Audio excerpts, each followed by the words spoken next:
Hello sports fans, welcome to Super Sports Central. Today we have my Week 5 USFL Power Rankings. So, just reminding you guys of last week's rankings, I had 8 Maulers, 7 Panthers, 6 was the Gamblers, 5 Stars, 4 Bandits, 3 Generals, 2 Breakers, and 1 Stallions. So, remaining at number 8, we have the Pittsburgh Maulers. They just lost against the Generals. They're really not good. They're the only team without a win, and who really knows when they're going to get their first win. Just hopefully for the Maulers, they don't go winless in the first season. Number 7, we have the Michigan Panthers. So, they definitely should have beat the Stars. I feel like they played a pretty good game. But I feel like Michigan has found their true offensive identity.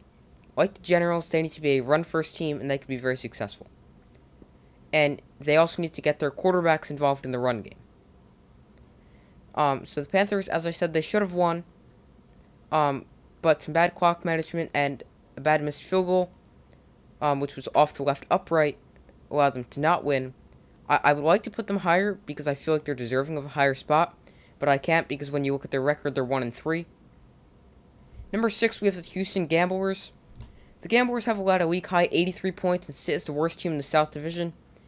And they're going to need to step up their level of play because I think all the other 3 South teams are definitely one step or more steps above them, and they're going to need to step up their level of play if they want to have a chance at the playoff spot.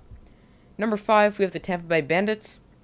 They had a very close loss to the undefeated Stallions. I considered keeping them at number 4, but I did decide to drop them 1 spot to number 5, but I still think they are a great team and will be creating some chaos in the South Division, because I think there's 3 worthy teams for only 2 playoff spots.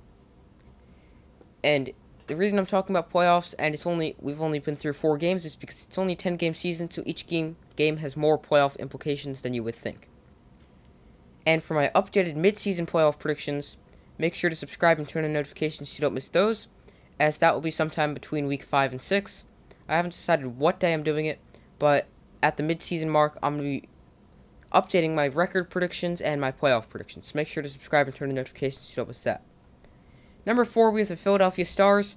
Their backup quarterback, Case Cook, has played extremely well in the absence of Brian Scott, and the Stars are just going to need to play better on defense. They're clearly a pass-first team, and Cookus looks like he could definitely fit into that role. But the defense is going to need to step it up, and Cookus could definitely lead this team to a playoff spot because of how bad the other 2 teams are. Remaining at number 3, we have the Generals after their win against the Maulers. So you may look at the Generals and say, oh, well, they didn't beat them by a ton. It doesn't really matter. Their offense isn't necessarily high-flying or high-powered or anything like that, but they're going to score enough points and get the job done. They're a run-first team, and they're just going to do what is necessary to get the win. Number 2, we have the New Orleans Breakers. They had a walk-off touchdown against the Gamblers, and their quarterback, Kyle Sloter, has become the first quarterback in the USFL to throw for over 1,000 yards, and he also threw for almost 400 yards in the win against the Gamblers, 397 to be exact. But one thing that's not good for Sloter is he has thrown 4 interceptions over his past 2 games. Breakers at number 2. And my top team in the power rankings for the USFL after 4 games of play is the Birmingham Stallions. They're without several players. They were without several players. Some players weren't 100%, and they still got the win against a good Bandits team. They're clearly the team to beat. They still haven't lost, and they're going to be number 1 until they lose. So, those are my Week 5 USFL power rankings, or power rankings after Week 4, whichever way you want to put it. So make sure to like, subscribe, and comment if you agree, disagree, and why. I considered keeping these the same as last week, but I decided to bump the Bandits down to 4 and put the Stars, Bandits down to 5 and put the Stars up to 4.